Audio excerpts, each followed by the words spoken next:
everybody, I'm Forbes Riley, and we've got a little bit of coaching here. Now, I normally charge a lot of money for coaching, but how about I just give it away? Because when sometimes you give it away, it comes back to you in ways you never imagined. Oh, what a concept, right? What a concept. So I had you introduce yourself. Yes. And how did you first introduce yourself? I first said, hi, I'm Darla Delane. I'm in strategic marketing. And all I hear is this. By the way, that's how most people hear women talk anyway, which is really unfortunate. Oh, true. Yeah. So how about we just start with, hey, my name. Let's make your name matter. So when I introduce myself, I'll say, hi, my name is Forbes. And I know you've never heard the name Forbes. So hi, my name is Forbes. Forbes Riley. Forbes as in the magazine.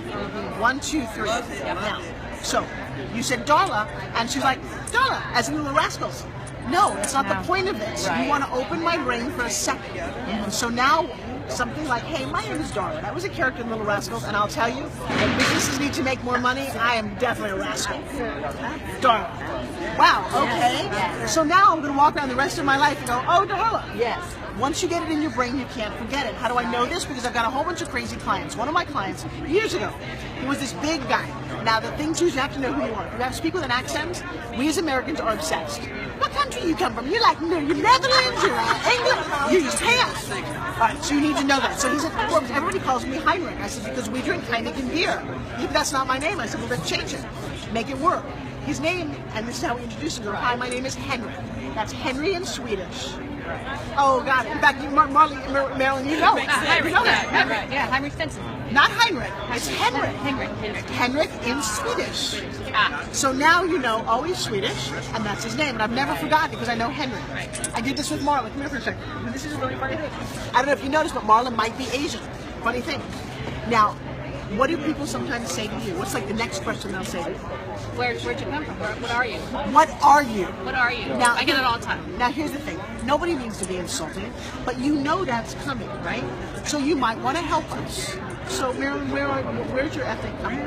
I'm culturally Chinese and Japanese, so a little bit of this, a little bit of that. Okay, so one of the things that I might talk about, I'll get my phone. So one of the things that I might say, Marilyn, we actually have done this. Well, I was going to say Marilyn Monroe. Somehow, something culturally, I am a mix of the. I don't know, help me with it, because Japanese and Chinese are the two greatest cultures ever. And the melting pot. No. No, you have to understand. She's in the world of finance. Oh. She makes people tons of money. And so taking these two superpowers, I have the best of both worlds. East meets West and East again. Like that, right there. Let me tell you, I know. That's powerful. Because East meets West and East again. Yes. Oh my gosh. I love that. Forget You got Japan and China. Because even I'm even a little further. Because with the Chinese something and the Japanese something. Because Japanese, I think, are stalwart, amazing people. And again, how you feel about them. And then how Chinese are a different kind of innovative people. But they're both good with money. Right. But they're both good with money. Yes. Right. And here's the funny thing. When you make this fun. So your first name is Robbie? Robbie. Robbie, what do you do? I bring women together to soar to greatness. Okay, so here's another issue. This is part of my coaching. What was that thing about sort of? I said I help women soar to greatness. I help women soar to greatness. You know the problem with that? She must be an airline pilot. You just raise more questions than you answer. I don't know. What does it mean I soar to greatness?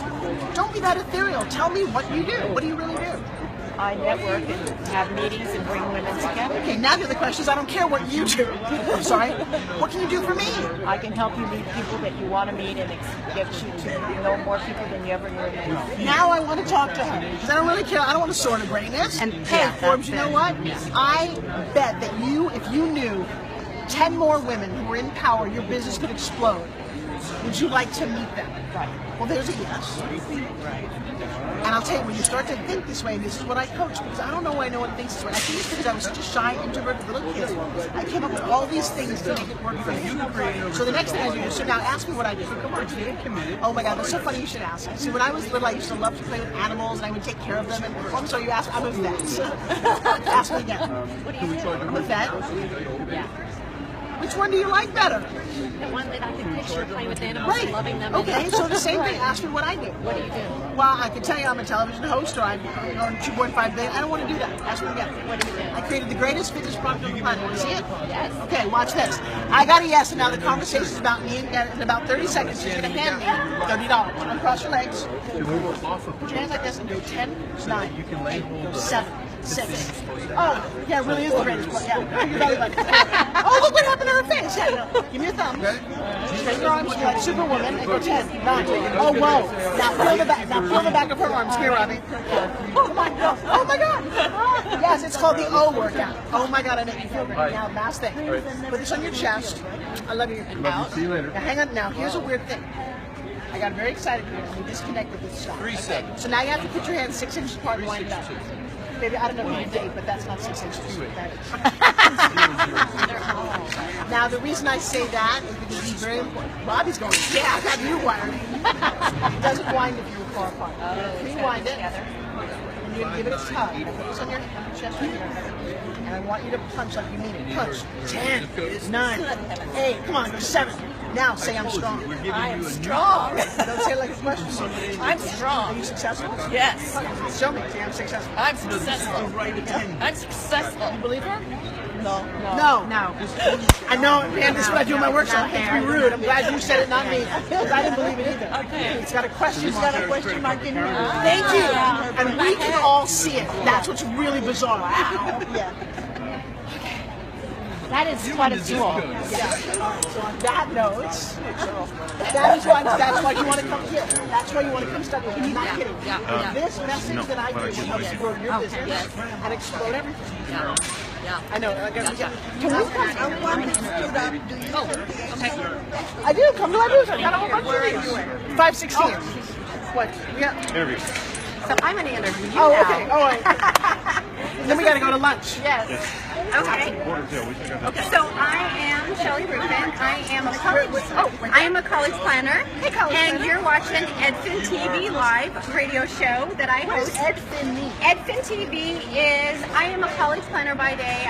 I own EDFIN Cash for College. I used to work for universities. Oh, education. Education, financial I'm aid. thinking Ed's a guy. Yeah. Mr. Ed. You know, he's the top course. And I used to work for colleges. I've been out there. My last position was the director of financial aid and scholarships. I resigned my position after 15 years and opened up my own business to be an expert college planner and to go out to high schools and help kids make their college dreams a reality. Great. I've got 2 14-year-olds and we need help. And then on top of that, that didn't take it to another level. I wrote some college-bound books and I started my own EDFIN TV radio show, and I'm here today to interview you. I like her. Yes.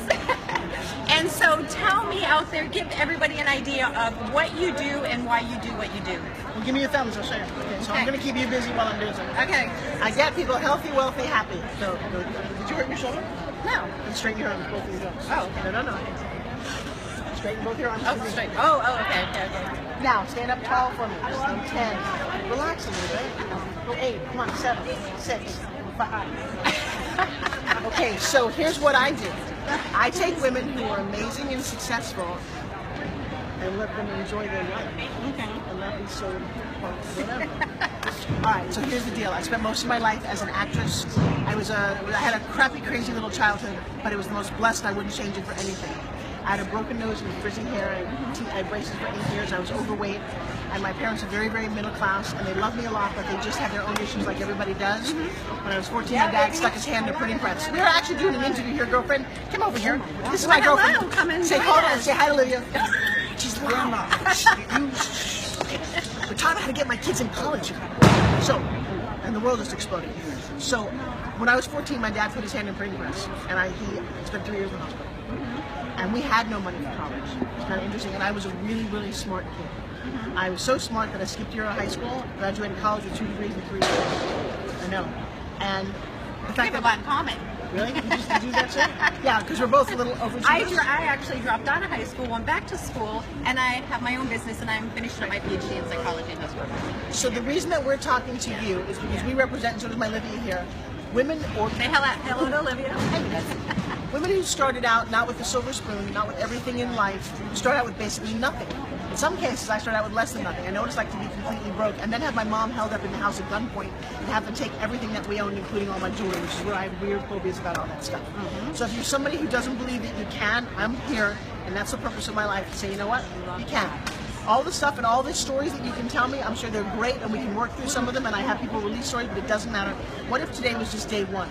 What if you said, hi, I have no idea what I've been. I don't care what my story is. I'm on this mission. This is what I want to achieve. This won't make me happy. By the way, I'm looking at all the women around us. You don't have to be anything in your life except happy. You don't. And if you're happy, which is really odd because not a lot of people are, you might affect a lot of other people. Yes. You know what I did the other day to make No, this what business- did you do the other day? I was stuck in traffic. My assistant, who I ended up firing that day, who had me driving really late to a meeting, I was not happy because she was not doing her job, and I'm on the way to do a live interview. I could have gone, oh, I'm in traffic and I'm dead stop. And I'm like, Forbes, you should listen to your own advice. That's what my daughter told me. She's like, Mom, you know, start taking your own advice. I turned up the music and I rolled down my window, and it was this rockin' music. And I looked at the car next to me, and I kind of did this thing. And I looked at the fire engine that came by, and we started rocking. There's a kid over there who's like going, and I did this to him until he started dancing. And I will tell you what, that was the craziest thing I've ever done. I'm going to do that as often as I can. Yeah, that should be because it every was day. about people being happy. And it changed my state. I wasn't mad at my assistant. I called him and said, all right, I'm sorry. Do a better job. Yeah. And I started taking responsibility for my own happiness. I've had a great time at this conference. I had a chance to interview Alvin yesterday, Born Without Arms. Man, I gotta tell you, I love these things. Because I don't sometimes know how to use my left one. It's really weird. Try brushing your teeth with your left hand. It's really odd. I hurt my hand the other day. And I'm thinking, Alvin, you know what? I've taken my left hand for granted. I'm just gonna use this one hand and be grateful that I have an awesome left hand. Because you've never had the gift of either one. By the way, he's not complaining. He does more with his feet. But come on, guys, it's nicer if you got this. Right. My spin gym allowed me to understand Pedro, who has no arms and no legs. He woke up one day at 19, flesh-eating disease, and they amputated everything. And he's spin gymming with me, and he's saying he got a second chance in life. I am sure there's some little boy and girl out there who are willing to take their life today, or a soldier, because 22 of them commit suicide every day, because they don't know that they can do this, that life can be better, that tomorrow just might be better. And I will tell you the thing that I learned. Stop thinking about you. I don't care about you. I care what you do for somebody else. And I had a little kid in my life, a foster kid, and I know it. And then, by the way, after 12 years of pouring my heart and my love into him, some other kid came by and shot him 10 times in the back and left him for dead on the street outside of South Central on a Sunday morning on his way from getting his hair cut to church. I don't know what God was doing that day, but he must have been busy doing something for you, because he wasn't walking out for my Dexter. Or maybe he was. Maybe that horrible thing that happened is enough to inspire me to get public to say, hey, how about the kid who killed him didn't have a mentor? Who have you mentored lately? Do I see anybody here who's a big brother or big sister? All right, come here. Come here. You are a big sister? Okay, now she gets to come up here. Yeah. Thank you very much. Hello. Hey, baby girl. Hey, baby girl. Why are you a big sister? I'm a big And sister. tell everybody your name first. Oh, my name's Adria, and I'm the It Girl, and my company is Urban Outfit 360, and our goal is to unite with people doing good. And I